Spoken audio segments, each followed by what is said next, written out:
Today,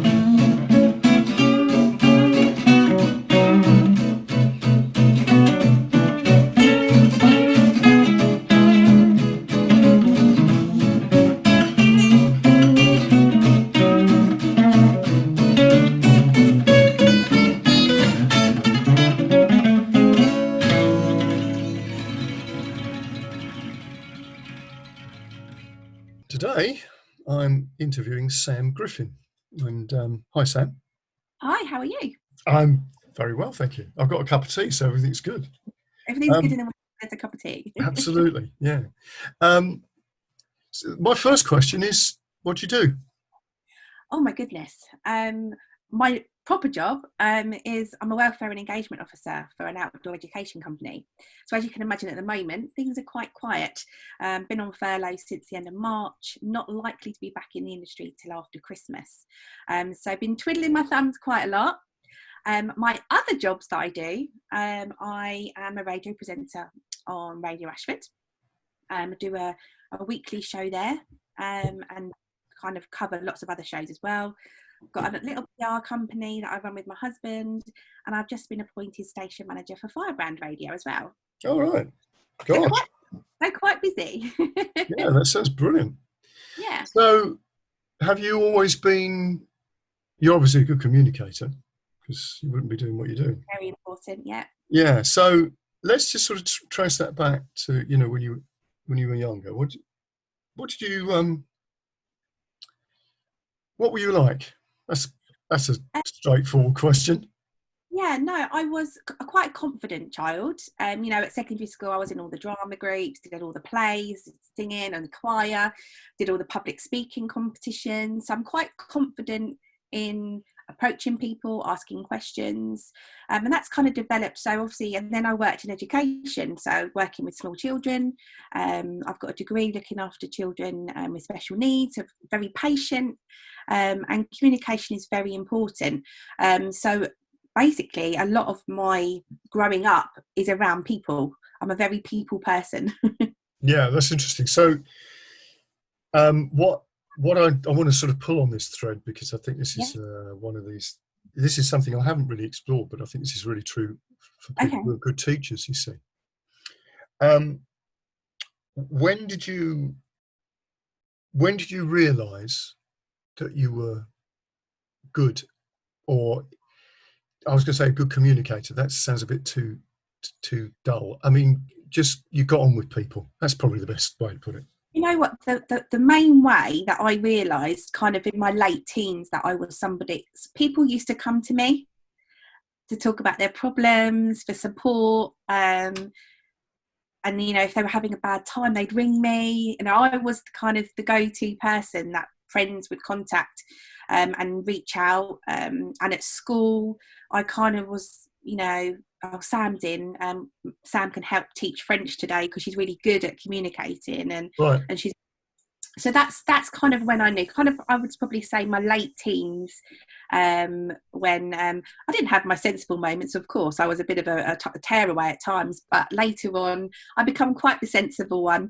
And yeah, people used to come to me, and I'm quite open. I can have conversations about anything, and I think as a mum as well, having two teenage boys has really helped me with that. They can come and speak to me about anything. I'm unshockable, I'm non-judgmental, and I think that kind of helps people know that they come to me and like they're going to get an honest opinion, but I'm not going to judge them, and I'm going to support them as much as possible. Would you have said though that as a kid that you had a lot of friends? Not overly. Strangely enough, I was bullied a lot actually, because I just got on with it. I was popular, but not in a crazy sense. The staff were really keen for me to help them, and I think that kind of got people's backs up a bit. Not because I was a swot, not because I was overly brainy, because I'm my qualifications don't obviously support that, but because I was so good at talking and I'm quite a calm person, people didn't like that, and I got bullied. So I had a very small circle. That's interesting, actually. Yeah. Because you would assume if somebody's a good, people person, Mm.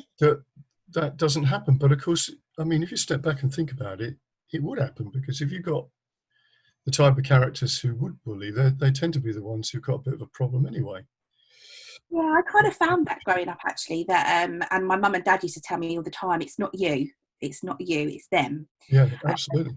That's kind of how I took it in the end. And obviously, if I ever speak to anybody that's in that situation, I kind of say, look, they're either jealous, they don't, or they just don't know how to communicate with you. They want to be your friend, or they want to be like you, but they don't know how. So the best way for them is to pick on you.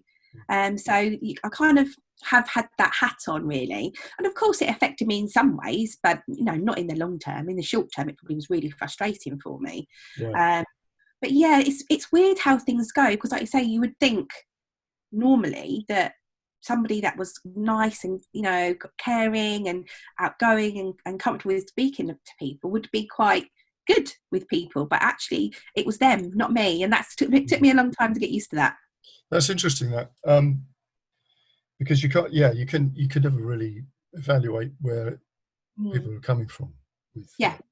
stuff, because, well, as you know, if you're doing the work you do, you realise that there's a history to Definitely. people's. You only see them in that moment, but you don't know. You can make a pretty close call on what the problems probably are. Yeah. But you don't know it in that moment, if you see what I mean. No, and I took GCSE psychology, and that really helped me get my head around people, and obviously doing my degree about development of children up from infants to early adulthood. It really gave me a good insight into how people work, and I'm very, if my sons came home and said, "Oh, I'm being bullied," I go, right, okay, let's break that down. Let's talk about why they are, and maybe they're having a really shit day. And actually we've got to think about that. And teachers, why are teachers shouting at me? Well, actually, you don't know what they left behind at the gate. They may have been up all night with their screaming baby. So just, I kind of see things from all different angles. And I think that's really important as a communicator. Yeah, I think it is. You're saying that about child studying sort of child development psychology and everything. I mean, a lot of my teaching work, because obviously most of my life has been involved in teaching one way or another.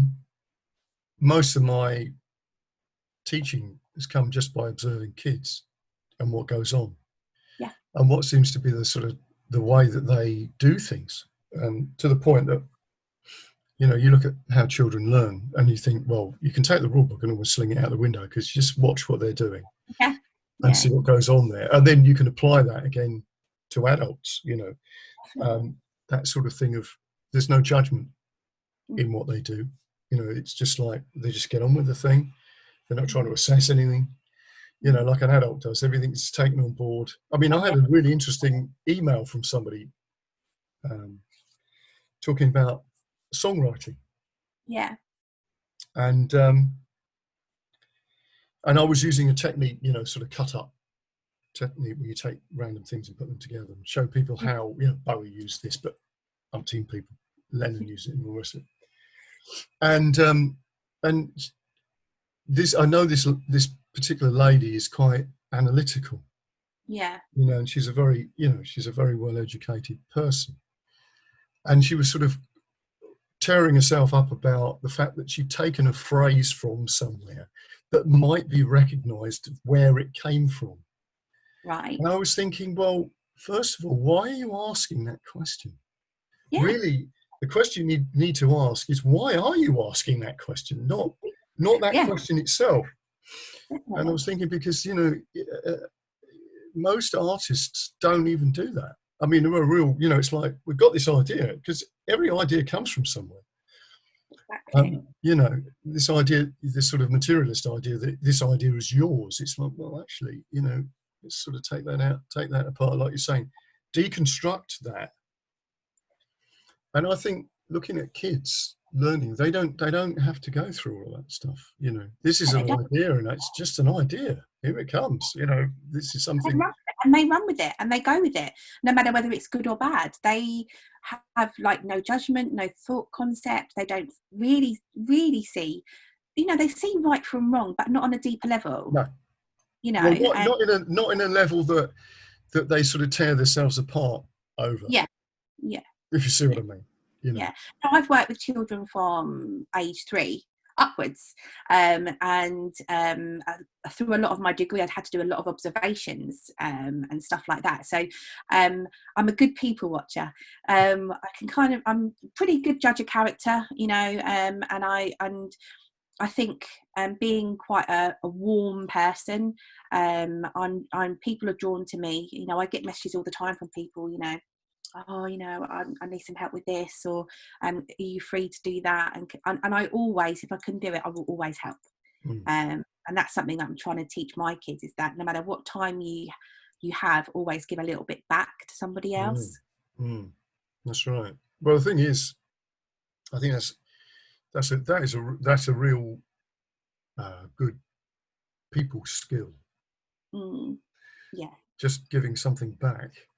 Like yeah, that. no matter how small, it could just be a conversation with somebody if they're having a really bad day. It could be somebody needs some help at a shop, or they need some help with some photography, or they want a song on the radio, or they want some advice. And I always, if it takes 5 minutes, that's great. If it takes half an hour, if you've got it, give it back, because that you'll need that sometimes, and it's really important to build those relationships. Totally.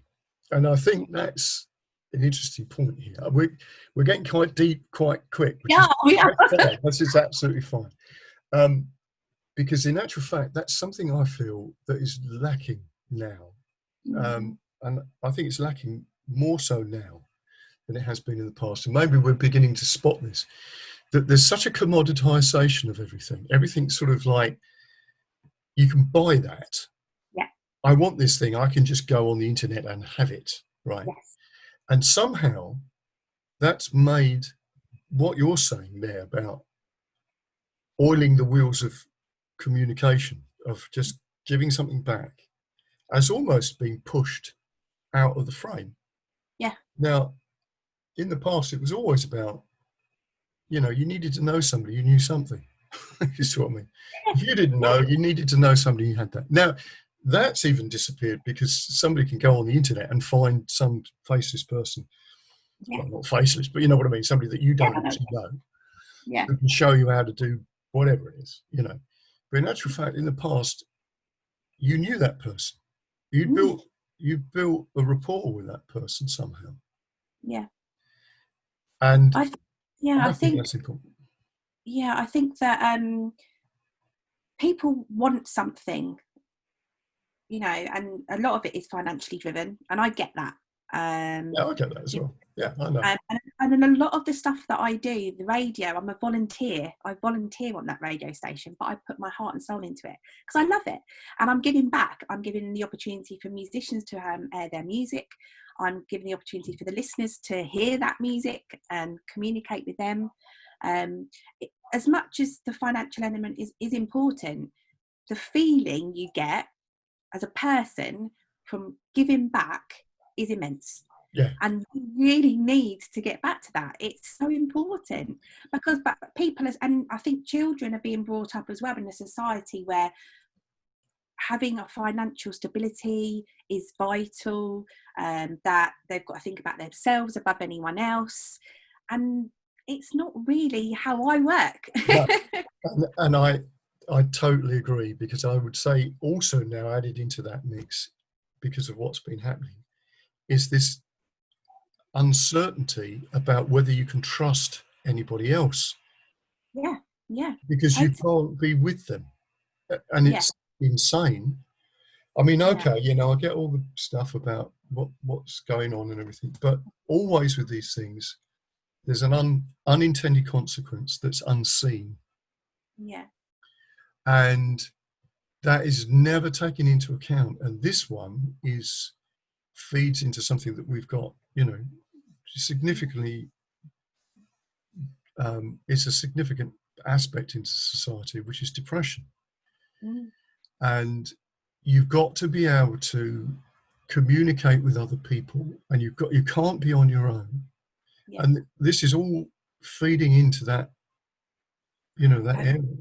Yeah, and the whole scenario, the pandemic that we've been in, I've got a son that has mental health issues, and it's so important that he communicates with his friends, whether it be via gaming or by his phone, or with me. I'm forever popping in and checking in on him, and the same with other members of the family. I haven't seen my family since before the pandemic, so obviously, although social media does have its downfalls, and I think that again is another reason why our younger generation are why they are, the pressures of having that look, having that style, having these pieces, having this equipment, drives the whole financial thing.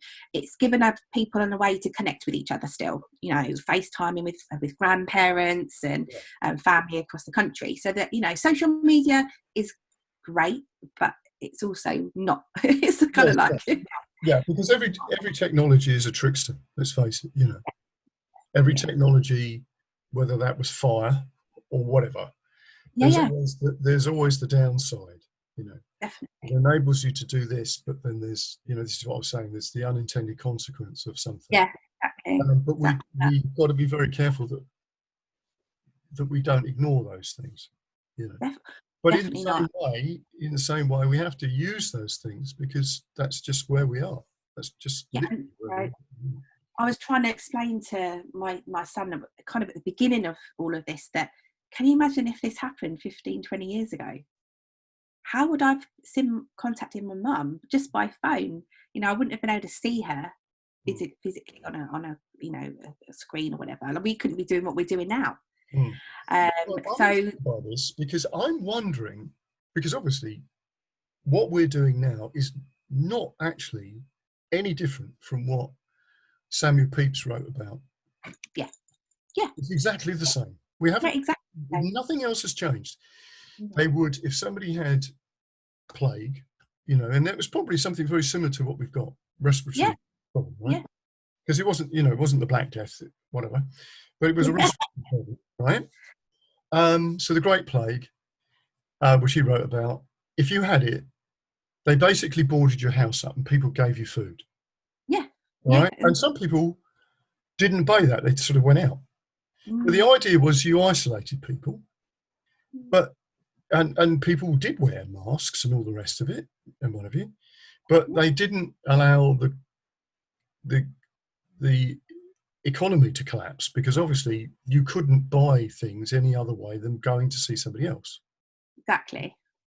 So in actual fact, they did the same thing. Yeah. And there's nothing really has changed. And they survived. We survived as a nation. Exactly. And of course, all of our ancestors who had, all the people that preceded us must have survived in some shape or form for us to be here. Yeah, exactly. And you think, well, really, that worked. So we just need to, keep ourselves sorted. Yeah. All I'm just thinking is, 20 years ago, maybe we wouldn't have done it in such a way that appears to be so draconian in that because we have the ability to communicate with one another, then it was possible to do it this way. I mean, if you went back to the time when really people couldn't, you couldn't easily get things delivered. You couldn't easily communicate. You couldn't work from home. Then we wouldn't have worked from home. We would have gone to work. It would have just been a different dynamic. Exactly. We would have dealt with it in the way that was suitable for that time. I think so. I think that's literally what happens. It's an evolvement, isn't it? It's an evolvement of how it is. It is, but I think what it is, it's more a case of we still sort of do the same things, but with a little bit of a different spin on it.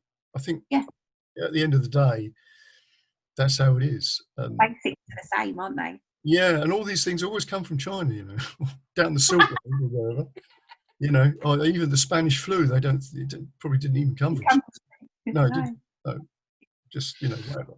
So it's the same gig basically. Yeah, exactly. And I must say that the radio and reaching out to people has been a godsend to me. You know, I've had days when I've really struggled because I'm such a people person. I'm so used to seeing people. You know, my job, I could have 10 people in my welfare unit at work having a massive chat. I'll be delivering some training, and then I'd have some one-to-one work to do, and then I'd be helping going out on the fields with the kids, and to be kind of like down to just 3 people in my life was incredibly difficult.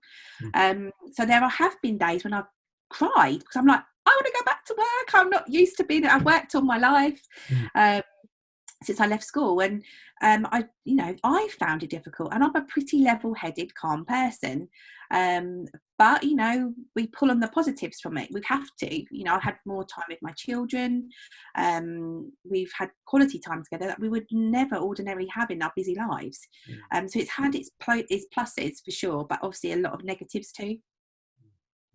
Yeah, definitely. And I think that, you know, what you said's really good, that, you know, obviously what you're doing, being on the radio, is such a great thing for people, because it's acts as a catalyst for a lot of other people, doesn't it, to communicate? Yeah, and for some people, the radio is that nice, friendly voice as well. So I had the opportunity to cover some of the daytime shows on the platform Radio Ashford during the height of the pandemic, because some of our presenters couldn't attend the studio. And it was great to know that those people at home could hear me, and I was having the chats with them and giving them important information over the airwaves and playing some really cool music, being quite light-hearted about things, trying not to be too dark and too deep. But it was really nice to be able to do that, and that's one of the reasons why I love it so much, is I know that one person might be listening, but I might have made an impact with them. They might have heard a new song that they'd never heard before. Yeah. I think, because that's the thing about conversation, it just needs to be, doesn't need to be deep in any shape or form, really, for it to be effective, does it? Says us, who's got quite deep quite quickly. Yes, I know, but that's just the way we are. So, you know, that's the way we work. So anyway, let's go back then to, you've left school. So what's the first thing you do? The first thing I did was become a travel agent. I was in sixth form and it just wasn't working for me. I could have gone down to drama college down Somerset way, but I didn't want to leave home. And I'd walk past the travel agents, thought, they look really smart in their uniform and they probably get really cheap holidays. So I wrote letters and delivered them to every travel agent in Canterbury, because I lived there at the time, and kept getting letters saying, no, sorry. But every month I used to pop in with a letter and just keep going. And eventually I became a Polly Dolly.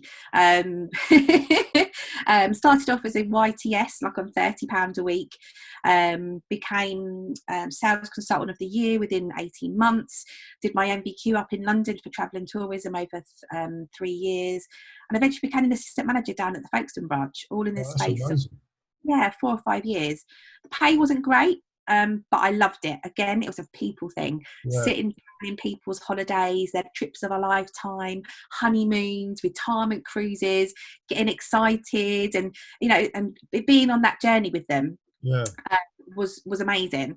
So that's how I started. Kind of, again, all people orientated, really. Yeah, it's interesting, isn't it? I wanted to be a teacher. I really wanted to be a teacher. But I did my work experience at my primary school, and it was horrible. They wouldn't let me. Had to be out with the kids constantly, and kids were horrible to me, and that really put me off. Yeah, they were like, you know, just. When you're 16, you're 15, 16, it's like, but I wanted to be a teacher then, but that soon changed. Yeah, well, this is the thing, you know, obviously I've, because I'm a sort of a Perry and go into a school, you know, I do teach guitar, or that's what I say I do, you know, and then sort of go home. Yeah. But I get this sort of window into the lives of the classroom teacher. And there's been a lot of teachers in my family, and I look at that and think, no, the teaching part of it, not a problem, but it's all the other stuff. Yeah. It's the social, you know, the social policing, the tick the box. Oh, crikey, you know.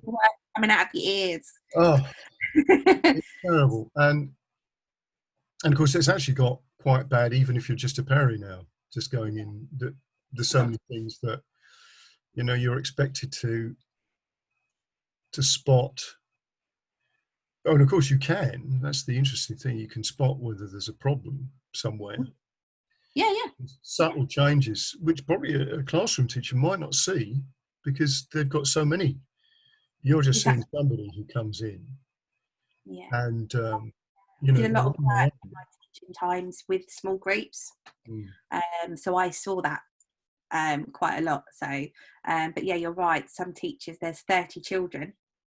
You know, how are they going to be able to pick those little pieces out that you, like you say, when people like you pop in and do a little bit of teaching, that's when people are like, do you know what? Something's not right, or Yeah, this needs to happen. It's fresh eyes, isn't it? it is fresh eyes, yeah, and also the fact that you can remember what the situation was last week, Yeah. Yeah. um, and because of that, you can make a direct comparison to something. You know? Yeah. And I think, Fast forward a few years, I became a mum. I was lucky enough not to have to work while I was being a mum for a few years. And then when my second son was 3, and my older son was going to school, I kind of started getting to know like the teaching staff. They were like, you should come and work here, just do a bit of reading.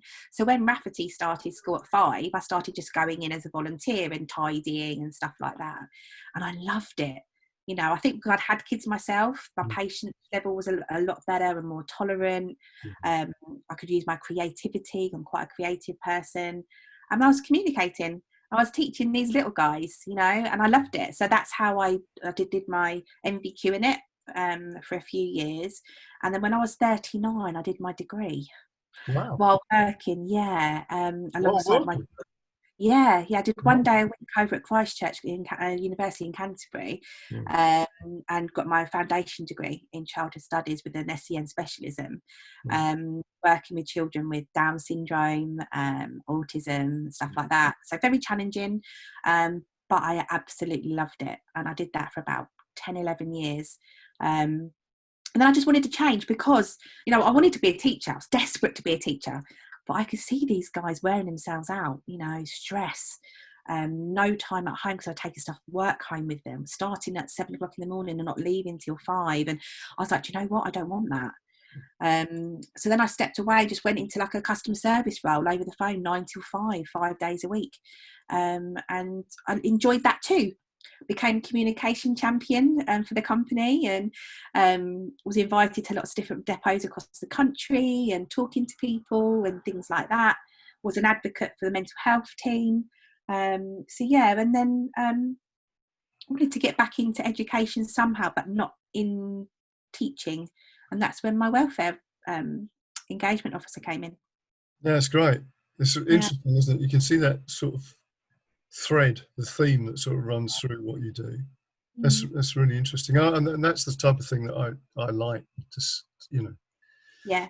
to sort of see Once and. you've worked in a teaching environment, it's very hard not to let it leave you in some way.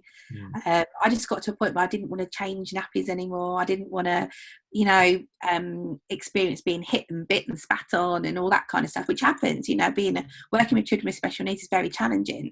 But I wanted to, and with my children becoming young men, um, I wanted to work with people that were kind of 16, 17 up.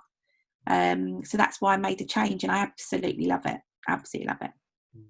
That's interesting. It's really good. Yeah. So the thing is that I've a couple of my girls, because I have 4 girls. One of them is a teacher.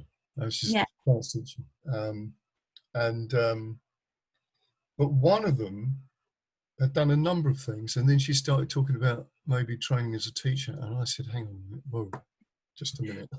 yeah, It's not easy now. it's not. In fact, it's never been easy, but it's not, as you say, it's not the teaching. It's all the other stuff that's building up in the Yeah. background. And I saw many newly qualified teachers of like, I don't know, 2022 coming into a new role and lasting weeks because they just couldn't handle it. you know. And I'm not saying because I've got children it made it easier or anything like that. I just think when you're a bit younger, it's hard to take on. It's hard to, you know, you've got parents complaining, you've got the emotions of children, you've got supporting of families, you've got paperwork, you've got lessons to write, marking to do. And it's a massive, massive job. Yes. And I saw so many newly qualified teachers come in, you know, all confident, and within months they were kind of so withdrawn and within themselves, Yeah. because it's a whole different ball game to what people think it is. Totally. Do you know, that's interesting because there were two. I cut a very long story short. I had a health issue the beginning of last year, which was just completely out of the blue, you know, and I had a heart attack, and it was like, oh, okay. And then I had a stroke a couple of days later, which was obviously to do with this blood clot, you know. Yeah. So I sort of looked at this and thought, oh, I'm going to have to make some severe changes here, you know. So I cut back on some of the teaching that I was doing, where I was travelling to schools, and because I've always been really busy teaching. That's I bet. Yeah. And so when I sort of started to get myself back on my feet, and I did a load of teaching online and all the rest of it. This is obviously before all this stuff. So when this stuff happened, I was already up and running, you know. Yeah, that's good. You know, I started to get looking around for some maybe another school or two, just to fill in a bit of time, because I had all these other things on the go. And I went into one school, and you know they had somebody leaving. And I went into the school to speak to the head of music, and I said, well, you know, and he said, well, I'm actually leaving. So that was like, oh, okay. So that immediately puts you thinking, oh, crikey, that's not a good sign. You know, you're going to be moving into a music department and somebody's already moving out, and he's the guy that you're dealing with, you know. Yeah. And then I went into another school, and I just looked at this guy and I thought, you're not going to last long either. You know, it just was like, you can see it. Yeah. You can see it. And it's so different now to what it used to be when, like, I was at school and stuff like that, you know. And as much as I could become a teacher if I wanted to and do that, I think the only way that I would ever do it would probably be going to live in Thailand and teaching English on a beach. Yes. You know, because I just the way of life here, you know, I'm a huge fan of education, but I think we've got it wrong here. You know, starting children at school at 3 or 4 years old is totally wrong. We need to go down the Scandinavian route. Let them play till they're 7. Let their brain waves work. You know, let the neurological pathways develop before they can start thinking about reading, writing, adding. You know, because they're not ready. We put so much pressure on them from such a young age that it just spirals, and the teachers are under pressure to teach these small children, come on, you've got to write your name, you've got to do this, and they're not ready. Their brains aren't ready. Some are, you know, don't get me wrong, some children are ready, and that's great, but there's so many that aren't, and they're kind of set off on the wrong foot. They're not given that opportunity to be them. And to develop naturally. It's all very forced on them, and that's one thing that I'm quite kind of passionate about, you know. Well, I am, you know, because, you know, I've always sort of looked at sort of Steiner and Montessori sort of ideas about it. I thought, well, it's sort of like patently obvious that they've got something here. I look at the statistics, you know, if you actually read into it, that the Scandinavians, their mental health, their children's developmental stages, their education, they're flying because they have that easy start, that natural start, and they're more ready to get on with it when they get to 7, 8 years old, you know. I think the sort of teaching, the learning strategies that children have are beyond anything that we can actually teach them as an adult. That's the point. You know, certainly my music teaching is based on that sort of premise, that really you got to find your own child inside yourself. And then once you've got that, then you can fly as an artist or a musician. It's easy, because then you can just apply that stuff to whatever you learn. And that is the big drawback for most adults, is that they've lost that, which is the conversation we had earlier. They sort of Yeah, they want to analyse everything into oblivion. way too much. And I Yeah, think that's because absolutely. we have to analyse, you know, ourselves and think about things too early. You know, I don't. You know, why do 4-year-olds need to make a decision about whether they want to write or read or whatever? They don't particularly want to. They just want to have fun and develop themselves. Totally, absolutely. I totally agree. How did you get involved in radio then? Okay, so it's not a very long story, but I'll start from the beginning. I'm a keen photographer. Um, Ah, and yes, that was the other thing I was going to ask you about. Thank you. yeah, yeah, about I say 10 years ago, I started going out to the local venues here in Ashford and photographing live music. I felt that, and I kind of, my photography was a little bit different. I kind of I watched the drummer and learned where his hands were going to go, and where then he'd reach the cymbal. The guitarist when he was going to go into a lead break, and that whole feeling of euphoria when they hit those notes. That's how I looked at my photography. I wasn't just taking pictures, and did quite a good job of it. You know, I didn't get paid for it, but I loved it, and I felt that it was connecting me with the musicians in some way.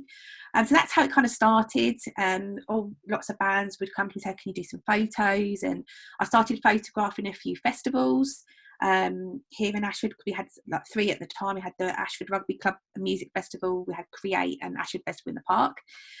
Kind of did that, and then I was invited to be part of the promotions team for one of the festivals and helped organise it, which was great. And then we did all the PR for it, you know, interviewing musicians, taking pictures, doing videos.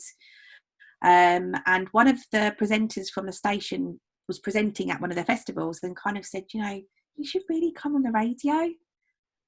So I went on there as a kind of guest and promoting the festival.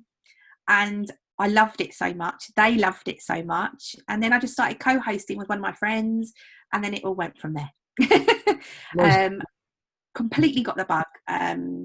Music's a huge part of my life, and I've got a very big hankering towards original music. I love cover bands, don't get me wrong, they're awesome and I love what they do, but I'm so passionate about the work that goes into being an original artist.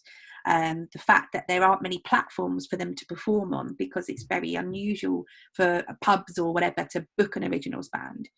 So it's kind of a bit of a mission of mine, to get that changed, especially locally, if I can. Yeah, 'Cause I know how hard it is, and I kind of feel that I've got do my best. So that's why I do my show. yeah, yeah. It's good. It's great. Yeah, well, I can echo all of that stuff. Yeah. Stuff about No, original. I've been in bands. I'm a singer. My husband's a drummer. You know, I've been in bands. Right. So, Um, as you said that, tell me about that then. okay, so In I band. started. You know, my first band, believe it or not, was with my son. He was 10 at the time, and he started playing the drums and was amazing. He did a couple of like guest slots at festivals, being band drummers, and he was so good. So we kind of built a band around him to give him that confidence. So that's how I started fronting a band. You know, I've sung before, but never in a band like that. Mm. And I did it, and I loved it. So that was like a rock covers band. Um, and then I fronted a couple of other bands that were kind of rock based. But I'm actually doing a country southern rock band now. Mm. It's a genre that we enjoy a lot at home, and country gets a bit of a bad rep, but actually some of the songwriting is absolutely Oh, yeah, incredible. it's all right. It's good. Yeah. More modern stuff is awesome. So yeah, but I also write, and I've written quite a few songs, but I'm not really musically minded, if that makes sense. So I can't think of a melody, or so I write the words and then I kind of go, help, help me do something with it. So yeah, so I've got quite a few songs in the background that I'd love to work on. I'm quite good with words. Being a good communicator, words are kind of my thing. So yeah, so I'm loving it. And at the moment we're working acoustically, just 3 of us, working on an acoustic set, because at the moment we can't really do full band stuff anyway. No. Doing stuff like Blackstone Cherry, Cadillac 3, who else? Zach Brown. So that kind of sound, Lady Antebellum or Lady A, as they're now known. So yeah, so really cool stuff. And I'm really enjoying it. I love it. I love singing. It's such a good way of unwinding. Yeah, it is. It is. I mean, well, this is the whole sort of premise behind like blues camp. It's about this sort of creativity, and in fact, when you start playing along with other people, what it does to you, how good it is for you. It's also Um, good. yeah, it's amazing. It's incredible. I mean, it's sort of, well, you end up having friends that they wouldn't have lasted that long if they weren't involved in music. If you get my drift, um, friendships that could last, in my case, 40 Yeah. 40 odd years. I mean, in one case, yeah, not quite 50 years, but not far. So, you look at that and you think, well, it's pretty amazing, really. I've met some amazing people through music, through performing, through photography, through presenting, and it's a really good way of connecting with people. And like you say, you probably are friends with them because of music. And if you walked past them in the street or met them in a pub, you probably wouldn't have gelled. But because of the music, it's like, wow, we've got this mutual fascination, this mutual connection, and it draws you. And I think music brings out a different side to people. That they get more confident in themselves, they're more creative than they might be in their 9 to 5. Yeah, because the other thing is, there's a storyteller called Martin Shaw that he does these, amazing sort of mythic tales, And when you go and see him, after he's told this story, he'll say what are the acupuncture points of the story, meaning what were the bits that came out for you and stuck with you, that bit, in the story. And I think actually music does something like that. If you're involved in music, it gives you real sort of points in your life that you can go, we did that, or I did this.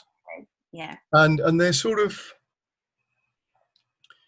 they're different from just ordinary life things. There's a different thing going on there, and I don't know what it is. I'm not saying I understand this, but there seems to be something else to do with music, and it's probably true with anything else like drama or dance or any of the arts, really. Yes, I think that's the thing, that it engages you on a level other than just the mundane somehow. And that's the important bit, so back to the education thing. This has always been my argument in schools when there's not enough money or focus on the artistic part of it. And obviously from my point of view, it's normally to do with music. It's like, well, why do people come to this school, especially if you're in a public school? Why do they come here? And I can tell you, it's not because you've got a good science department. It's got an awesome music department. That upsets the people who are like that. Is because the point is, the only way you can wave a flag in a community is through the arts. Yeah. Seriously. Yeah. The only way that people recognise what's going on, particularly in the public schools, like places like King's, Rochester, or even in Canterbury, if you're doing something in the cathedral, you're doing something that's visible to the outside world. And by the time you've promoted it all around Canterbury or Rochester or whatever, exactly, they can see that. And then they can go in and go, oh, they've got a really good whatever it is department. Yeah. And actually, as a parent, it's the only time you get to be invited in to see something. See your child playing a play, see your child singing a choir, see the child playing in a band in the school. It's the only time you're invited in to see anything. Yes, it is. Mind you, you wouldn't, if you were invited to go and see them do their, I don't know, exercise in algebra, I don't know whether there'd be many. No, algebra's not for me. Maths isn't my strong point. That's why I used it. You know what I mean? And I think that's always the thing. Because with the arts, it's always a little bit because you can't measure it. You can't measure its impact. It's then disregarded. It has such an impact, though. Well, of course it does, but it's not a balance sheet. Yeah. You know what I mean? Yeah, it's so frustrating when, I'm a home ed mum. I took Raph out of secondary school, his second year in secondary school. And there's loads of help out there for English and maths and science. but there's no outlet for them to do anything else. There's no, support with music, art, Oh, okay. drama, Well, PE. that's an interesting point, because that brings me on to something that I'm doing that might be Yeah, blowing my own trumpet here. I've actually started this music charity called Icoro, which is teaching kids to songwrite. Well, you're facilitating. I'm not yeah, teaching them, right?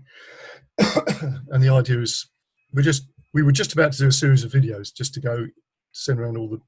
It's the junior schools basically we're aiming at, yeah, and just getting children to create. No assessment. We're not marking anything. When they've no, done the work, it can go on the school internet, yeah, whatever. yeah, And that's the teachers can, that's their work thing done for the day type of thing. um but the idea is that type of thing and of course it's not really limited to the schools, because again, if you've got people that are home educating, yeah, yeah, if that facility is there to teach creative, because it's really about creative thinking, actually just yeah. happens to be in the guise of songwriting. Mm. But yeah, it's something that I was sort of aware of, but not quite to the extent that you said that there was no backup for that Yeah, outside. and from working in that environment as well, um, if I always, especially when working with boys, it's very hard to get them to focus on something or write about something or read something that is not interesting to them. If you go in there and say, "I want you to write a song today," they'll be like, "Okay," and they will write, but they won't write about something else. No. They will use their creativity, their language to create a song, but Yes.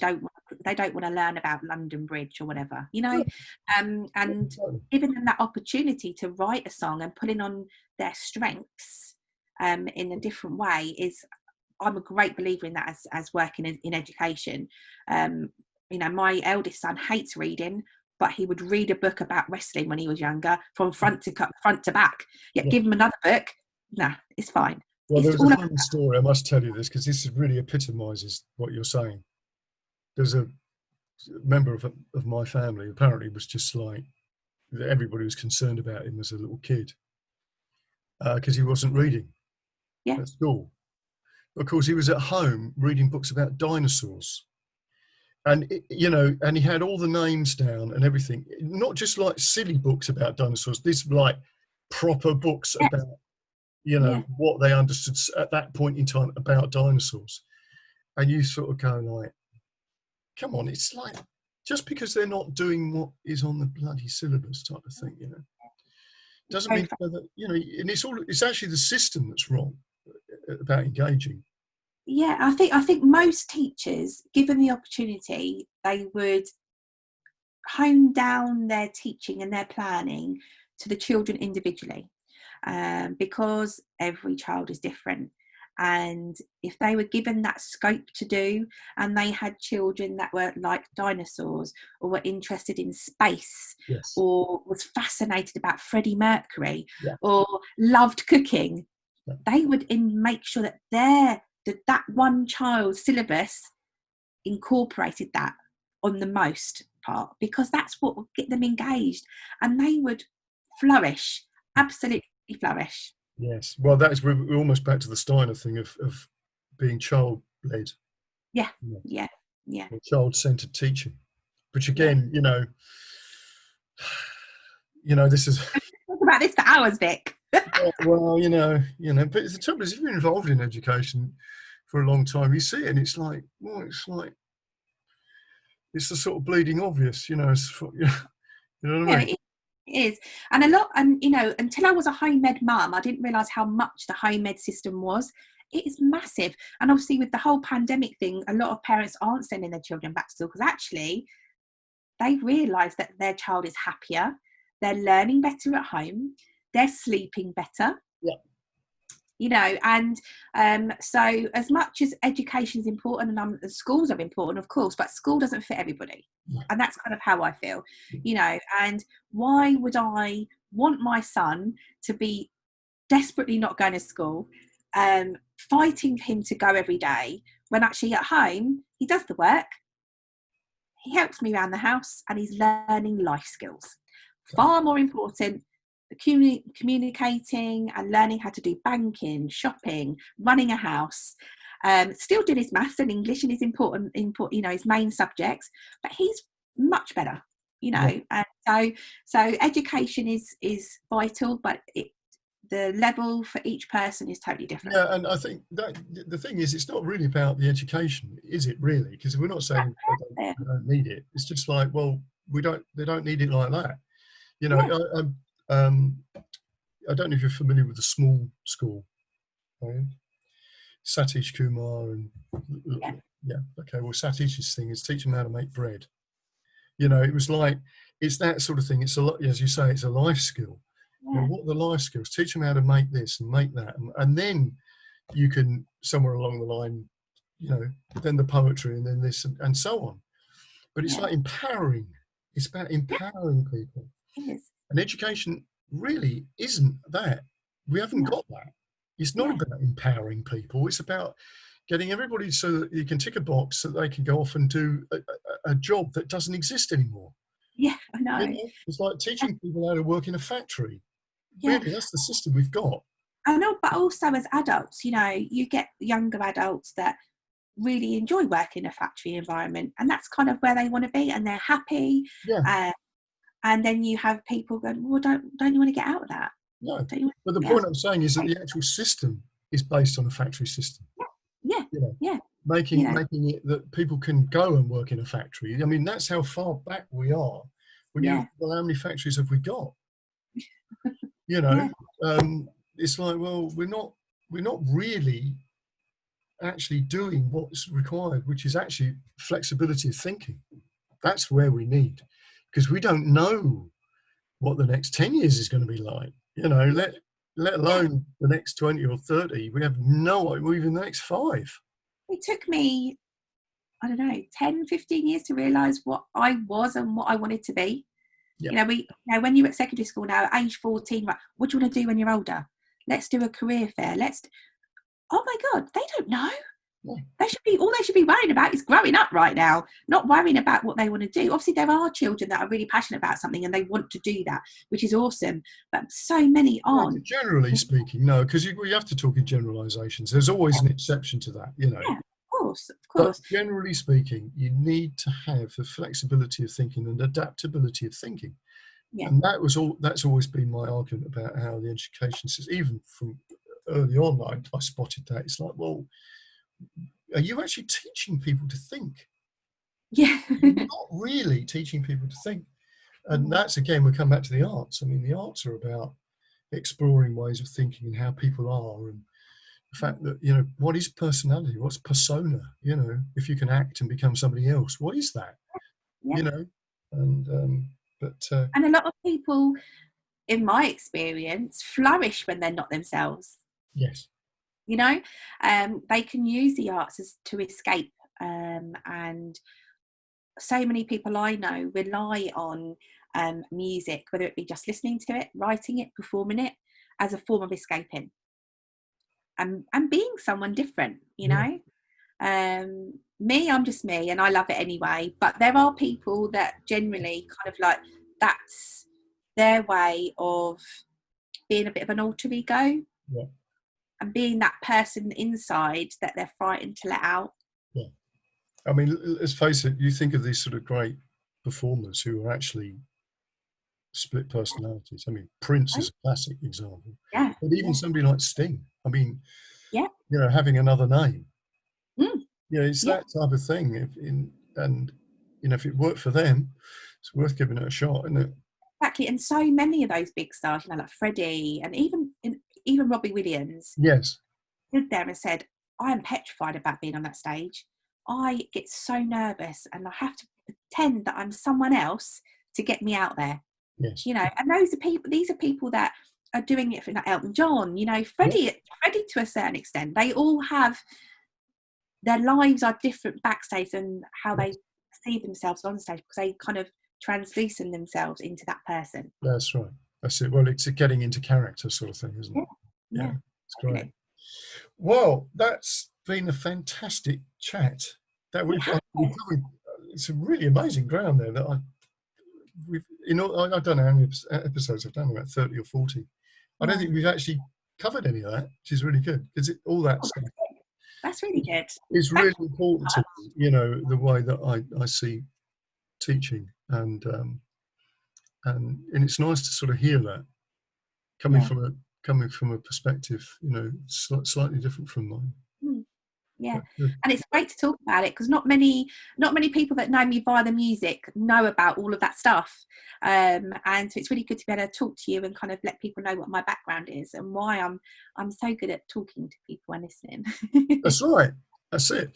So now we need to put some stuff in the show notes about how people can get to your radio Sure. show and So everything. at the moment, Perhaps you can just tell us what it is now, and then you can send yeah. us some stuff. So yeah, so Radio Ashford's on 107.1 FM or via the website on www.radioashford.com. So I do a show on a Sunday evening called Backstage Pass, which is 3 hours dedicated to local, original, new and unsigned music. So it's really good fun. Has some interviews on there as well. I'm also going to be obviously looking after things with Firebrand Radio, which is an internet station from the UK, but also covers the States. So we've got some really good presenters from all over the world. Also, we're going to be doing a show on there, very similar. Again, another platform for original and unsigned stuff. And obviously on Facebook, Sound Griffin Radio. I've got a page there that I put up lots of information on, but I can send you all of that over. Yeah, that'd be brilliant. Yeah, and Beat the Drum Promotions is our little promotions company where we do like a local gig guide and share news and stuff about the local music scene. Obviously, we've been doing a lot of work with the booking hall down in Dover, obviously prior to the pandemic. You know, we were putting on showcases down there. And things like that. So those are the kind of platforms that people can kind of find me. Brilliant stuff. Well, thank you ever so much for your time. And it's Well, lovely chatting to you, actually. yeah, it's great because obviously we've emailed and messaged each other. So Yeah, it's I so nice know. to talk I to you. know. That's the trouble, isn't it? With this, it's like Yeah, it's nice to sort of actually sit and talk face to face. It's lovely. yeah, definitely. That's It's good. been great. Anyways, all the best for what you're doing. And Take care. Good luck yeah, with everything. yes, thank you. And you. Yeah, thank you. It's good speaking to Sam. And it's always interesting when something unexpected comes up, like somebody who really understands the sort of psychology of dealing with people. So, yeah, there was a really interesting chat. And make sure that you check out Sam's radio program. It's really good. And she's doing a lot of really good stuff for local music in Kent. So until next time.